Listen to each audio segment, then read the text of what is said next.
दोस्तों आज की वीडियो में हम बात करेंगे बेर कार्टेल के बारे में, जिसको स्कैम 1992 वेब सीरीज में भी दिखाया गया है। तो आज की वीडियो में हम देखेंगे उस बेर कार्टेल में जो कैरेक्टर्स थे वो असल जिंदगी में कौन थे और 2020 में मतलब आज की डेट में वो क्या कर रहे हैं और उनके पास कितना पैसा है, मतलब उनका नेटवर्थ कितना है। तो ये सारी सच्चाई आज हम इस वीडियो में देखेंगे। तो ये जो बेर कार्टेल का लिस्ट है उसमें सबसे पहले हम बात करेंगे महेश्वरी के बारे में। 1992 स्कैम वेब सीरीज में महेश्वरी करके एक कैरेक्टर था और वो महेश्वरी कैरेक्टर असल जिंदगी में none other than Radha Krishna Damani थे और आजकल वो डीमार्ट के फाउंडर के टाइटल से ज्यादा जाने जाते हैं। जी हाँ, डीमार्ट के फाउंडर है राधा कृष्ण दमानी। और जब हर्षद मेहता का टाइम चल रहा था तो ये one of the biggest short sellers थे, मतलब ये मार्केट में सेल पोजीशन लेते थे और जब मार्केट गिरता था तो उसके बाद वहां पर अपने प्रॉफिट बुक कर लेते थे।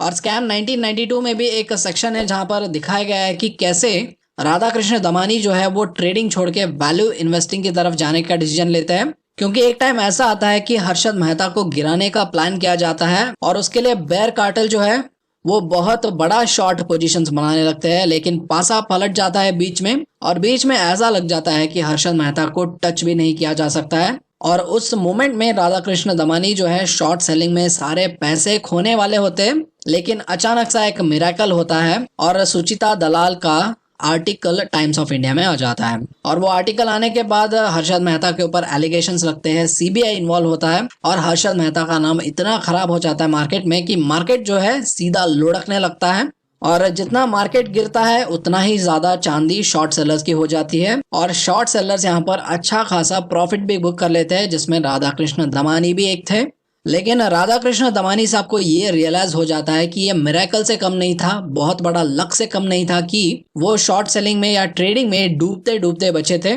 तो इसीलिए उस टाइम वो डिसाइड करते हैं कि आज से वो सिर्फ वैल्यू इन्वेस्टिंग करेंगे, जहां पर वो लॉन्ग टर्म पर्सपेक्टिव से स्टॉक्स को बाय करेंगे। तो ये डिसीजन करने के बाद राधा कृष्ण दमानी जो है वो एक वैल्यू इन्वेस्टर में ट्रांसफॉर्म होते हैं और जब 1995 में एचडीएफसी बैंक का आईपीओ लॉन्च होता है तो उस टाइम राधा कृष्ण दमानी जो है वो one of the largest individual share holders बन जाते हैं एचडीएफसी बैंक में और 1999 में वो अपना बाजार का फ्रेंचाइजी भी ले लेते हैं। लेकिन जब वो अपना बाजार चला रहे होते हैं तो उसके रिटेल मॉडल में या बिजनेस मॉडल में उनको बहुत ज्यादा फ्लॉज नजर आते हैं, तो इसीलिए वो सोचते हैं कि वो अपने खुद का रिटेल बिजनेस शुरू करेंगे। तो इसीलिए 2000 में उन्होंने स्टॉक मार्केट से टेम्पररी बेसिस पे विदाई ले लिया और उसके बाद उन्होंने अपना पूरा फोकस जो है उनका जो हाइपर मार्केट चेन है डी मार्ट उसको बनाने में उन्होंने लगा दिया। और उसके बाद क्या हुआ मुझे ये समझाने की जरूरत नहीं है, क्योंकि आज की डेट में डी मार्ट क्या है और वो किस स्तर पे है आप सभी को मालूम है। लेकिन जब 2017 में डी मार्ट का आईपीओ लॉन्च हुआ था तो डीमार्ट का वैल्यू इतना ज्यादा बढ़ गया कि उसने राधा कृष्ण दमानी साहब को one of the richest Indian बना दिया और 2020 में अगर आप कंसिडर करेंगे तो राधा कृष्ण दमानी इंडिया के 4th रिचेस्ट पर्सन है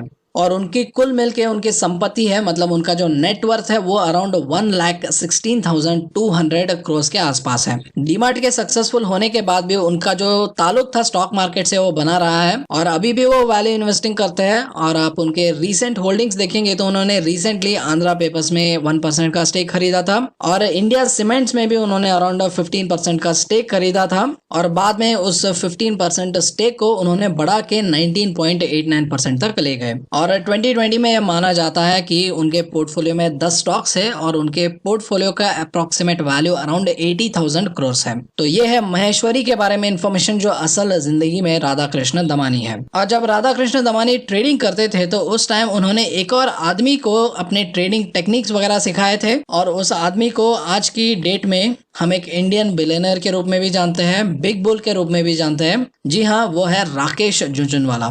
और वेब सीरीज में भी दिखाया गया है कि राकेश झुनझुनवाला हमेशा आरके दमानी के साथ ही रहते थे और उनके साथ ही वो ट्रेडिंग करते थे। हालांकि वेब सीरीज में उनको सिर्फ राकेश के नाम से जाना गया है, लेकिन असल जिंदगी में वो है राकेश झुनझुनवाला। तो चलिए देखते हैं आज की डेट में राकेश झुनझुनवाला क्या कर रहे हैं। तो आज की डेट में राकेश झुनझुनवाला जो है वो एप्टेक लिमिटेड और हंगामा digital limited media entertainment private limited के चेयरमैन हैं और उसके साथ साथ वो कई कंपनीज में बोर्ड ऑफ डायरेक्टर्स है, जैसे कि Prime Focus Limited, Geojit Financial Service, Bill Care Limited, Praj Industries, Provogue, Concord, Mid Day Multimedia Limited, Nagarjuna Construction Company Limited, Viceroy Hotels Limited, Top Security Limited. तो इन सारे कंपनीज में वो बोर्ड ऑफ डायरेक्टर्स के रूप में है। और आज की डेट में मीडिया में और स्टॉक मार्केट में उनको Warren Buffett of India, king of bull market and the big bull के नाम से भी जाना जाता है। और ये बात वेब सीरीज में भी दिखाया गया है, जहां पर राकेश बोलते हैं कि आगे आने वाले टाइम में मार्केट बहुत आगे बढ़ने वाला है, तो इसीलिए हमें बेयर पोजीशन से छोड़ के बुल पोजीशंस लेना शुरू करना चाहिए, ऐसा वो बोलते हैं। और उस वेब सीरीज में वो ये भी बोलते हैं कि आज की डेट में हर्षद मेहता बिग बुल है,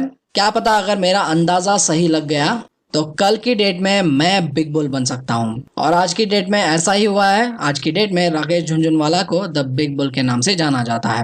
और अगर एज ऑन 2020 अगर आप देखेंगे तो राकेश झुनझुनवाला का बिगेस्ट इन्वेस्टमेंट टाइटन कंपनी में है, जिसका नेट वर्थ अराउंड 4758 करोड़ है। और राकेश झुनझुनवाला एक कंपनी चलाता है जिसका नाम है रेयर एंटरप्राइजेस, जो कि होल्डिंग कंपनी है जिससे वो सारी कंपनीज में इन्वेस्ट करते हैं। और आज की डेट में उनका नेट वैल्यू जो है, नेट वर्थ जो है वो अराउंड 10,000 करोड़ से लेके 12,000 करोड़ के बीच में माना जाता है। और वो इंडिया के 48th रिचेस्ट इंडियन माने जाते हैं। तो ये है बेयर कार्टेल के सेकंड मेंबर राकेश झुनझुनवाला की स्टोरी अब तक की। लेकिन राधाकृष्ण दमानी और राकेश झुनझुनवाला जो है वो अपने आप में बड़े बेयर ट्रेडर्स नहीं थे। इनको आप बेयर कार्टेल में सपोर्टिंग कैरेक्टर्स मान सकते हैं। लेकिन बेयर कार्टेल में जो मेन आदमी था, जो किंगपिन था, उसका नाम था मनु मानिक, जिसको वेब सीरीज में मनु मुंद्रा बुलाया गया है। और यह माना जाता है कि मनु मानिक जो है 80s के बिगेस्ट स्टॉक मार्केट किंगपिन थे। और वो इनफेमसली जाने जाते थे अपने निक नेम से, जो कि है ब्लैक कोबरा।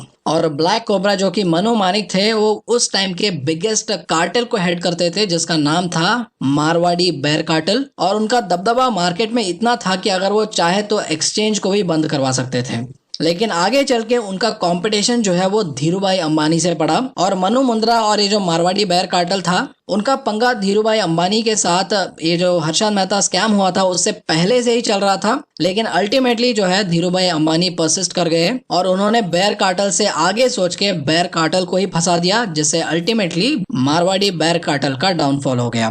और हालांकि मनु मानिक जो है, जो भी स्टॉक मार्केट में गफले होते थे, जो भी स्टॉक मार्केट में स्कैम्स होते थे, उसमें इन्वॉल्व जरूर होते थे। लेकिन अभी तक, आज की डेट तक, मनु मानिक को किसी भी स्टॉक मार्केट में बुक नहीं किया गया है, क्योंकि ये माना जाता है मनु मानिक जो है बहुत ही तेज आदमी थे। वो सारी चीजें इतना सीक्रेट और इतना प्राइवेट रखते थे कि किसी को भनक भी नहीं लगता था कि वो क्या कर रहे हैं। उसका एक बेस्ट एग्जांपल है, आज तक इंटरनेट पे या कहीं पर भी उनका कोई भी वेरीफाइड इमेज अवेलेबल नहीं है। तो इससे आप अंदाजा लगा सकते हैं कि वो कितने सीक्रेटली काम करते थे और अपने जो सारे एविडेंस वगैरह है उसको कैसे मिटा देते थे। शायद इसी खूबी की वजह से ही वो बेयर कार्टेल के किंगपिन माने जाते थे। तो ये है ब्लैक कोबरा मनु मुंद्रा की असल जिंदगी की कहानी। लेकिन इनके अलावा बेयर कार्टेल में कुछ और भी कैरेक्टर्स थे। उसमें एक कैरेक्टर था अजय केडिया। और स्कैम 1992 में ये दिखा गया है कि अजय केडिया जो थे वो मनी मार्केट या मनी कार्टेल के साथ काम करते थे और वो बहुत ही पहुंचे हुए खिलाड़ी थे। और उनका नाम हर्षद मेहता स्कैम में भी आया था। सीबीआई ने उनको अरेस्ट भी किया था, लेकिन बाद में उनको हर्षद मेहता स्कैम में क्लीन चिट दिया गया।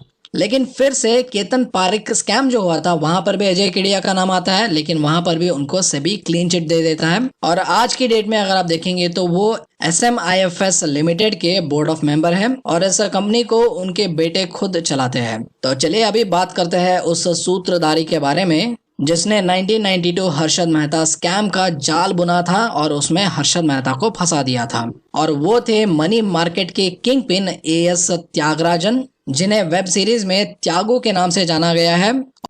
और त्यागू उस टाइम पे सिटी बैंक के साथ काम करते थे और वो उनके सारे मनी मार्केट्स के इन्वेस्टमेंट्स हैंडल करते थे। और जब हर्षद मेहता जो है उनकी मोनोपोली को चैलेंज करने लगा, तो उस टाइम त्यागू को लगा कि अगर हर्षद मेहता का कुछ किया नहीं गया तो हर्षद मेहता जो है वो मनी मार्केट पे भी भारी पड़ेगा, जैसे कि अभी स्टॉक मार्केट पे भारी पड़ रहा है। तो इसीलिए उन्होंने एक प्लान बनाया जिसका हिस्सा थे सुचिता दलाल, SBI के एक ऑफिशियल और बेयर कार्टेल। तो त्यागू ने क्या किया, SBI ऑफिशियल से हर्षद मेहता के जो सिक्योरिटी ट्रांजैक्शंस थे उसका डेटा लीक करवाया सुचिता दलाल को। और इन ट्रांजैक्शंस को देख के सुचिता दलाल ये सोच के बैठे कि हर्षद मेहता बहुत बड़े स्कैम कर रहे हैं। लेकिन असल में सिक्योरिटीज के साथ डील करने में जो प्रोसीजर हर्षद मेहता फॉलो कर रहा था, उसी सेम प्रोसीजर को बाकी सारे बैंक्स इंक्लूडिंग सिटी बैंक भी उसी प्रोसीजर को फॉलो कर रहा था। लेकिन वो प्रोसीजर अनऑफिशियल था, जिसकी वजह से जब आर्टिकल बाहर आया तो उस टाइम हर्षद मेहता के ऊपर एलिगेशंस लगे, CBI इन्वॉल्व हुआ और उस टाइम हर्षद मेहता को फंड्स की जरूरत थी। और वो फंड्स सारे स्टॉक मार्केट में इन्वेस्टेड थे।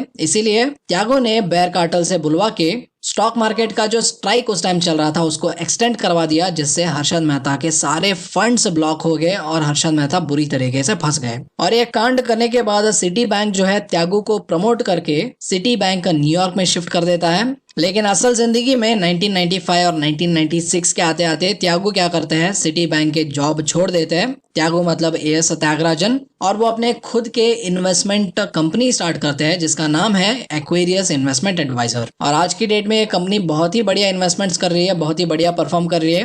तो ये है असल जिंदगी उन तमाम बेयर कार्टेल के कैरेक्टर्स की जिसको सोनी लिव के स्कैम 1992 वेब सीरीज में दिखाया गया था।